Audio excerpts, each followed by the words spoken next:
Yes, ഇനിയിപ്പോൾ നമുക്ക് നേരെ പോകാം, അൻവറിലേക്ക് കൂടി പോകാം. മൂന്ന് മുന്നണികളുടെ കാഴ്ചകൾക്കപ്പുറം വേറിട്ടൊരു കാഴ്ചയാണ് അൻവറിൻ്റെ ഭാഗത്തു നിന്നുമുള്ളത്.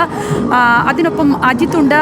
അജിത്ത്, ഈ അവസാന ദിവസം, കൊട്ടിക്കലാശ ദിവസം, വലിയ വർണ്ണാഭമായ കാഴ്ചകളിലേക്കൊന്നും കടക്കാതെ അവസാന വട്ടവും ഓരോ വോട്ടും പെട്ടിയിലാക്കാനുള്ള ശ്രമത്തിലാണ് അൻവർ എന്ന് മനസ്സിലാക്കുന്നു. എങ്ങനെയാണ് അജിത്ത് അവിടുത്തെ കാര്യങ്ങൾ?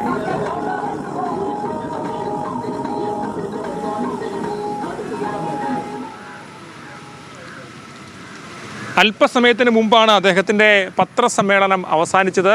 അതായത് വളരെ പ്രധാനമായും ചില കാര്യങ്ങൾ അവസാന നിമിഷം അദ്ദേഹം പറഞ്ഞു വെക്കുകയാണ്. പ്രത്യേകിച്ച് ഈ തെരഞ്ഞെടുപ്പുമായി ബന്ധപ്പെട്ട് എന്തുകൊണ്ടാണ് ഈ കൊട്ടിക്കലാശത്തിലേക്ക് ഇറങ്ങാഞ്ഞതെന്നുൾപ്പെടെയുള്ള കാര്യങ്ങളാണ് അദ്ദേഹം വിശദീകരിച്ചത്. പ്രത്യേകിച്ചും 2 പോയിന്റുകളിലായാണ് ഈ കൊട്ടിക്കലാശം ക്രമീകരിച്ചത്. അങ്ങനെ 2 പോയിന്റുകളായി കഴിഞ്ഞാൽ 2 സ്ഥലത്തേക്ക് ഓടിയെത്തേണ്ട സാഹചര്യം വരും.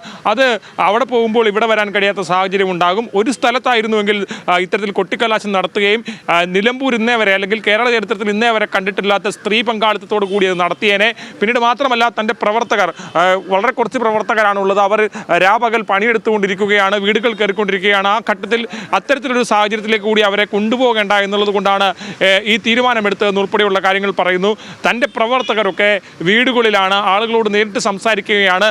അൻവറിൻ്റെ പ്രവർത്തകർ എവിടെയെന്നാണ് ആദ്യഘട്ടത്തിൽ ചോദിച്ചത്. ഒരു ബൈക്ക് റാലി നടത്തിയപ്പോൾ ആളുകൾക്ക് മനസ്സിലായി ഏത് സാഹചര്യത്തിലാണ് തൻ്റെ കൂടെ ആളുള്ളതെന്നുൾപ്പെടെയുള്ള കാര്യങ്ങൾ അദ്ദേഹം വിശദീകരിച്ചു. പിന്നീട് 2 രാഷ്ട്രീയ കാര്യങ്ങൾ അദ്ദേഹം വിശദീകരിച്ചു. ഒന്ന്, LDF-നെതിരെ രൂക്ഷമായ വിമർശനമാണ് ഉന്നയിച്ചത്. സ്വരാജ് വലിയ തരത്തിൽ തിരിച്ചു വരാൻ കഴിയാത്ത അത്രയും വലിയ പ്രതിസന്ധിയിലാണെന്നുൾപ്പെടെയുള്ള കാര്യങ്ങൾ വിമർശനമായി ഉന്നയിച്ചു. 35,000-ത്തിനപ്പുറത്തേക്ക് വോട്ടുകൾ പിടിക്കാൻ സാഹചര്യമില്ല എന്നുൾപ്പെടെയുള്ള കാര്യങ്ങൾ പറഞ്ഞു. മാത്രമല്ല, LDF-ൽ നിന്ന് 35% മുതൽ 40% വരെ വോട്ട് തനിക്ക് ലഭിക്കുമെന്നും പറഞ്ഞു. 2, ആര്യാടൻ ഷൗക്കത്തുമായി ബന്ധപ്പെട്ട കാര്യങ്ങളാണ്. അതിൽ രൂക്ഷമായ വിമർശനമാണ് അദ്ദേഹം ഉന്നയിച്ചത്. പിണറായിക്കെതിരെയാണ് താൻ ഫൈറ്റ് ചെയ്യുന്നത്. കോൺഗ്രസ് നിലമ്പൂരിൽ ശക്തമാണ്, പക്ഷേ അതിനേക്കാൾ കൂടി പിണറായി വിജയനേക്കാൾ കൂടുതൽ ഒരു പക്ഷേ നിലമ്പൂരിൽ ആര്യാടൻ ഷൗക്കത്തിനോടുള്ള വിമർശനമുണ്ട്. അതാണ് പ്രധാനപ്പെട്ട പ്രശ്നം. താൻ ചൂണ്ടിക്കാണിച്ച പ്രശ്നവും അതുതന്നെയാണ്. ഒരു ഘട്ടത്തിൽ പറയുകയാണെങ്കിൽ ഇവിടെ ആര്യാടൻ ഷൗക്കത്ത് ഒരു സെമി മത്സരിക്കുമ്പോൾ UDF അവിടെ പിടിക്കുന്നത് സെമി പിണറായിസം വോട്ടുകളാണ്, താൻ പിടിക്കുന്നത് ഫുൾ ആൻറ്റി പിണറായിസം വോട്ടുകളാണ്.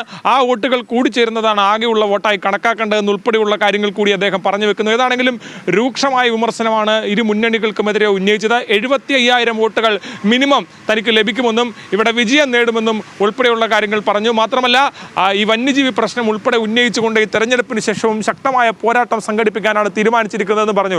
നേരത്തെ സൂചിപ്പിച്ചത് വളരെ പ്രധാനപ്പെട്ട കാര്യമാണ്. അവിടെ നിന്നുള്ള ദൃശ്യങ്ങളല്ലേ ആകെ നമുക്ക് കാണാൻ കഴിയുന്നത് വർണ്ണാഭമായ കാഴ്ചകളാണ്, പ്രത്യേകിച്ച് ശബ്ദങ്ങൾ, ആഘോഷങ്ങൾ, അങ്ങനെയൊക്കെയാണ്. ഇവിടെ അൻവർ ക്യാമ്പിൽ അങ്ങനെയൊന്നുമല്ല. ആളുകൾ ഇവിടെ സാധാരണഗതിയിൽ തന്നെ പ്രവർത്തകരൊക്കെ വീടുകളിലാണ്. അദ്ദേഹം അല്പസമയത്തിനുള്ളിൽ ഇവിടെ നിന്ന് മറ്റ് പ്രവർത്തനങ്ങൾക്കായി, ആളുകളെ കൂടിക്കാഴ്ചയ്ക്കൊക്കെയായി ഇവിടെ നിന്ന് പുറത്തേക്ക് പോകും. തികച്ചും വ്യത്യസ്തമായ രീതിയിൽ തന്നെയാണ് ഈ തെരഞ്ഞെടുപ്പ് കാലത്ത് ആകെ അദ്ദേഹത്തിൻ്റെ പ്രവർത്തനം മുന്നോട്ട് കൊണ്ടുപോകുമെന്ന് പറയാതിരിക്കാൻ കഴിയില്ല. തുടക്കം മുതൽ താൻ പറയുന്ന കാര്യങ്ങൾ വളരെ ചുരുങ്ങിയ കാര്യങ്ങളാണ് അൻവർ ഉന്നയിച്ചത്. പ്രത്യേകിച്ച് പിണറായിസവുമായി ബന്ധപ്പെട്ട് അതിലൊരു UDF-ൻ്റെ സമീപനവുമായി ബന്ധപ്പെട്ട കാര്യങ്ങൾ, പിന്നീട് വന്യജീവി പ്രശ്നവുമായി ബന്ധപ്പെട്ട കാര്യങ്ങൾ, ഇതിനപ്പുറത്തേക്കുള്ള കാര്യങ്ങൾ അല്ല അദ്ദേഹം ഉന്നയിച്ചത്. ആ കാര്യങ്ങളിൽ തന്നെ ഫോക്കസ് ചെയ്തുകൊണ്ടുള്ളൊരു പ്രചരണ രീതിയായിരുന്നു. അത് എല്ലായിടത്തും ഒരു വ്യാപകമായ പ്രചരണം എന്ന നിലയ്ക്കല്ല, പ്രത്യേകമായ പോക്കറ്റുകൾ കേന്ദ്രീകരിച്ച് ആളുകളെ നേരിട്ട് കണ്ടുകൊണ്ട് പിന്തുണ അഭ്യർത്ഥിച്ചുകൊണ്ടൊക്കെ നടത്തിയൊരു തെരഞ്ഞെടുപ്പ് പ്രചരണമായിരുന്നു. ആ വ്യത്യസ്തമായ തെരഞ്ഞെടുപ്പ് പ്രചരണം പറഞ്ഞു വെച്ചതുപോലെ വേറിട്ട രീതിയിലുള്ള പോക്കായിരുന്നു ഈ ഉപതെരഞ്ഞെടുപ്പ് പ്രഖ്യാപിച്ചപ്പോൾ മുതലുള്ള അൻവറിന്റെ പോക്ക്. അതിൽ അൻവർ ഫാക്ടറിന് നിലമ്പൂരിൽ എന്താണ് ചെയ്യാൻ സാധിക്കുക എന്നുള്ളത് തന്നെയാണ് ഏവരും ഉറ്റുനോക്കുന്നത്. മുന്നണികളും അത് ഉറ്റുനോക്കുന്നുണ്ട്.